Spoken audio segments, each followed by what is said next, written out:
People always say imaginary friends are just part of growing up. That's what I believed, until the night I saw someone standing at the edge of the woods, waving at my daughter. What terrified me wasn't the figure itself. It was the way my daughter smiled and said, "Daddy," she says, "it's your turn to come play." My name is Daniel. I never believed in ghosts, curses, or whatever people claimed lived deep in the woods. Not until I followed my daughter's imaginary friend.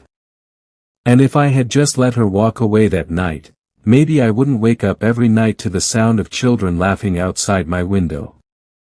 After my wife died in a car accident, my 6-year-old daughter, Lily, and I moved into an old house on the outskirts of a quiet town.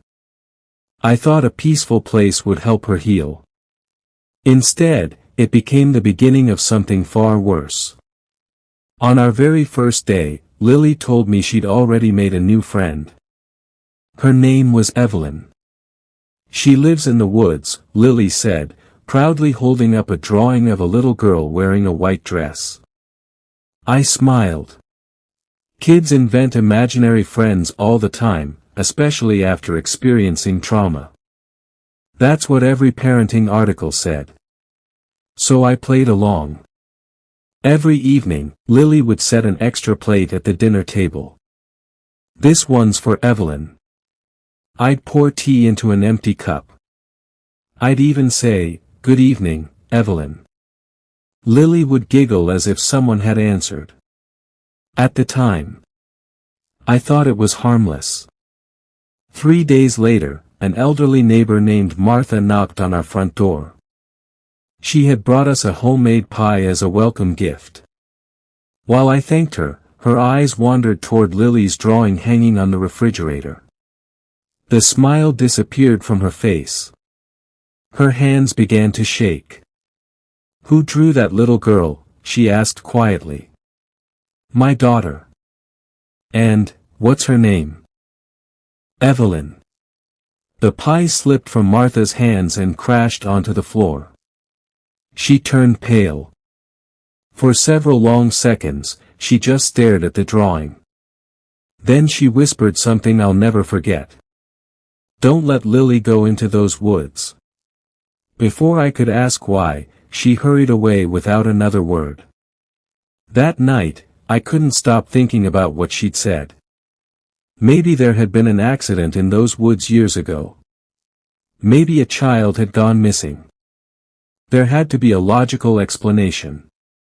There always is. Or at least.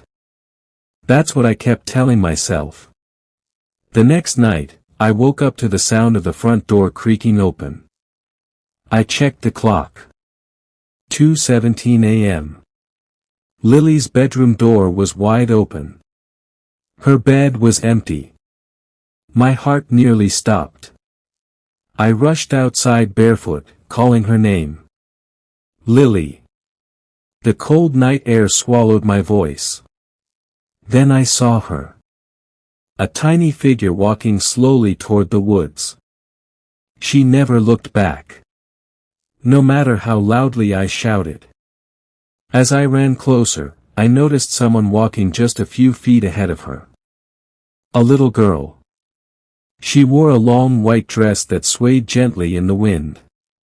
Her long black hair covered most of her face. Then I looked down. My blood ran cold. Her feet weren't touching the ground. She was floating. I froze. Every instinct screamed at me to turn around and run.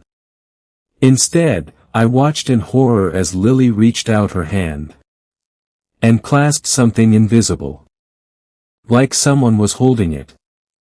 She smiled. "Daddy," she called without turning around. "Evelyn says not to be afraid."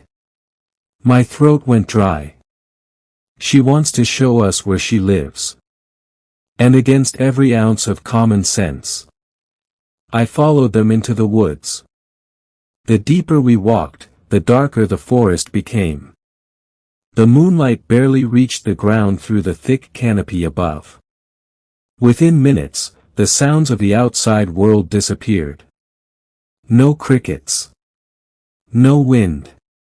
Not even the rustling of leaves. It was as if the entire forest had stopped breathing. Only our footsteps echoed through the darkness. Then I heard it. Children laughing. Soft at first. Just one or two voices. Then more. Dozens. Maybe hundreds. They came from every direction at once. Some sounded close enough to whisper in my ear. Others echoed from somewhere deep beyond the trees. I spun around. There was no one there. Daddy? Lily looked back at me with a puzzled expression. Can't you hear them? I forced a smile. Hear who? Evelyn's friends. A chill crawled down my spine. We walked for what felt like an hour. Every tree looked exactly the same. Every path disappeared the moment we stepped off it. I tried memorizing the way back. It was impossible. Then the trees suddenly opened into a small clearing. Standing in the center was an old wooden swing hanging from the thick branch of an enormous oak tree. The swing moved gently. Back and forth. Back. And forth. There wasn't a breath of wind. Beneath the tree sat dozens of old dolls. Some were missing eyes. Some had cracked porcelain faces. Others looked as though they'd been buried for years. Every single one of them was facing me. I couldn't shake the feeling they were watching. Waiting. Then a little girl's voice broke the silence. You came too late. I turned toward the sound. She was standing only a few yards away. Evelyn. For the first time, I could see her face clearly. Or what was left of it. She had no eyes. Only two empty black sockets that seemed to swallow every bit of light around them. But somehow, she was smiling. A smile far too wide for any human face. My body refused to move. Every muscle locked in place. Lily waved happily. See? I told you she's nice. Evelyn slowly tilted her head. Then she whispered. She's lonely. I couldn't tell if she meant Lily. Or herself. Instinct finally took over. I grabbed Lily's arm. We're leaving. She pulled away. No. Evelyn hasn't shown us everything yet. I didn't care. I scooped her into my arms and ran. The moment I turned my back, the laughter exploded around us. Hundreds of children. All laughing at once. Branches cracked behind me. Footsteps surrounded us. But whenever I looked over my shoulder, there was no one. Only darkness. Only trees. Then Lily gasped. Daddy. I looked again. Evelyn was closer. Much closer. She wasn't running. She wasn't even walking. She simply appeared. One moment she was 50 feet away. The next, 20. Then 10. Each time I blinked, she was nearer. Until I could feel icy air brushing against the back of my neck. A whisper drifted into my ear. Don't take her away. I nearly screamed. I ran faster than I ever had in my life. Tree branches slashed across my face. Roots grabbed at my feet. Behind us, the laughter turned into crying. Children sobbing. Calling for their parents. Then the crying changed again. Their tiny voices all merged into one. Stay. The word echoed endlessly through the forest. Stay. Stay. Stay. I covered Lily's ears as I ran. She buried her face against my shoulder, trembling. Daddy. Evelyn is crying. I didn't answer. I couldn't. Because I was starting to cry too. Not from fear. From the overwhelming feeling that something was following us so closely that if I slowed down for even 1 second, it would touch me. At last, I saw it. The edge of the forest. Moonlight spilled across an empty dirt road. I burst out of the trees and collapsed onto the ground, gasping for air. The laughter stopped instantly. The silence that followed was somehow even worse. I slowly turned toward the woods. Nothing. Just darkness. I let out a shaky breath. Maybe we had made it. Then Lily looked past me. Her smile returned. She lifted one hand and waved toward the trees. Bye, Evelyn. I turned. No one was there. At least, that's what I wanted to believe. As I carried Lily back to the house, she rested her head on my shoulder and spoke so quietly I almost didn't hear her. Daddy. Evelyn says she isn't angry. She says she'll come get me another night. Those words haunted me long after the sun came up. Because deep down, I knew she wasn't talking about my daughter anymore. The nightmares began the very next night. Lily would sit upright in bed with her eyes closed, whispering to someone I couldn't see. At first, it sounded like a little girl. Then the voice changed. Older. Deeper. One night, I heard my wife's voice. Daniel. Every hair on my body stood on end. Emily had been dead for over a year. I rushed into Lily's room. She was sitting in the corner, facing the wall. Her eyes were still closed. But her lips moved slowly. You left me alone. The words were spoken in Emily's voice. I felt my knees give out. Emily. I whispered. For a brief moment, the room became ice cold. Then Lily's mouth stretched into a smile. The voice changed again. Back into a little girl's. Daddy believed me. The lights throughout the house went out. Every single one. At the same time. The following morning, I drove straight to Martha's house. She opened the door before I even knocked.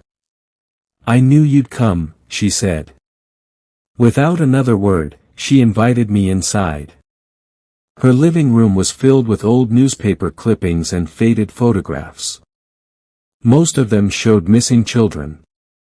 Others showed grieving parents. She pointed to a black and white photograph taken nearly 50 years earlier. A little girl in a white dress. Smiling. Evelyn. According to Martha, Evelyn disappeared while playing near the woods. The entire town searched for her. 7 days later, they found her hanging from the largest tree in the forest. No one ever discovered who killed her. But everyone remembered one detail. She was smiling. Not a normal smile. A smile so unnaturally wide that several members of the search party refused to speak about it ever again. After that, children throughout the town started talking about a new friend named Evelyn. Some wandered into the woods and never returned. Others came home. But their parents disappeared instead. I frowned. I don't understand. I thought she was taking children. Martha slowly shook her head. No. Children are only the bait. She's hunting the parents. 3 nights later. Lily disappeared again. This time. I was waiting. I followed her silently as she walked toward the woods. Evelyn was already there. Standing at the tree line. Waiting. She turned her head toward me.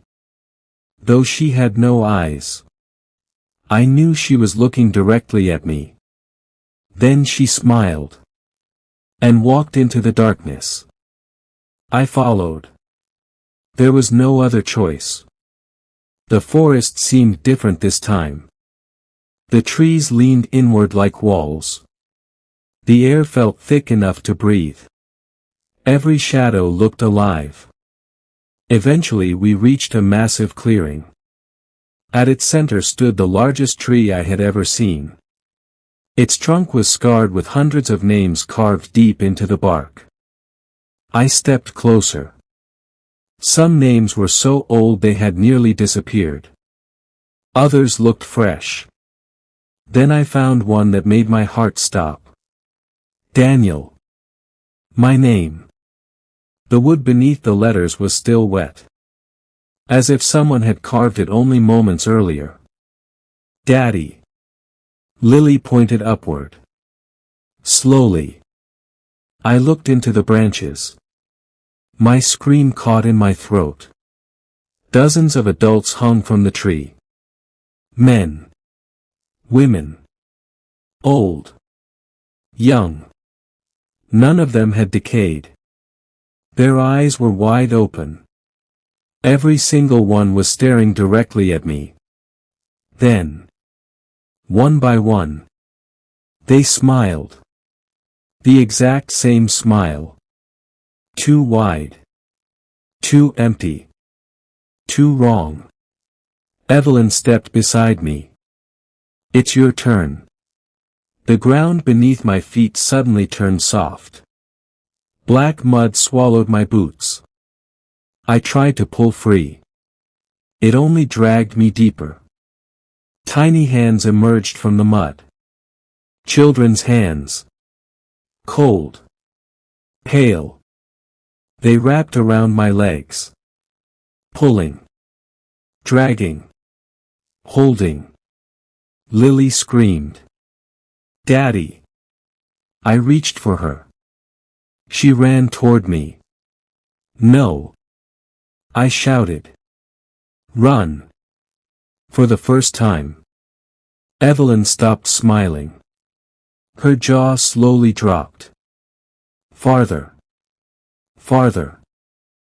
Until her mouth split impossibly wide. From inside the darkness. Dozens of tiny hands crawled out. Children's hands. Stretching toward me. Reaching for my face. My throat. My eyes. With every ounce of strength I had left, I shoved Lily backward. She fell onto the grass outside the mud. Run. She hesitated for only a second. Then she turned and ran. Evelyn let out a scream unlike anything human. The entire forest shook. Branches snapped. The ground trembled beneath me. Then. Everything went black. I woke up 3 days later in a hospital. Search volunteers had found me unconscious near the edge of the woods. Alone. Covered in cuts and bruises. No one could explain how I got there. Lily was safe. She remembered almost nothing. Within a week. We packed everything we owned and left that town forever. I convinced myself it was over. That whatever lived in those woods had stayed behind. Years passed. Life slowly returned to normal. Or at least. That's what I kept telling myself. A few months ago, Lily, now 9 years old, sat quietly at the kitchen table drawing with her crayons. I glanced at the picture. It showed a small house. A father. A little girl. And another little girl wearing a white dress. My stomach tightened. I knelt beside her. Lily. Do you still remember Evelyn? She looked up at me. Confused. Then she shook her head. No. I let out a long breath. Relief washed over me. Until she smiled. A tiny, innocent smile. I don't remember her. But she remembers you. My heart stopped. Very slowly. Lily looked over my shoulder. Her eyes followed something standing directly behind me. She's smiling, Daddy. And she says it's finally your turn. I didn't turn around. I couldn't. Because at that exact moment, I smelled damp earth. Rotting leaves. The unmistakable scent of the forest. Then I felt it. A freezing breath against my ear. And a little girl's whisper. So, are you ready to come home? If you ever find yourself walking past a forest late at night, and you see a little girl in a white dress smiling from between the trees, don't smile back. Don't wave. And whatever you do, don't follow her. Because by the time you realize she isn't alone, she may already know your name.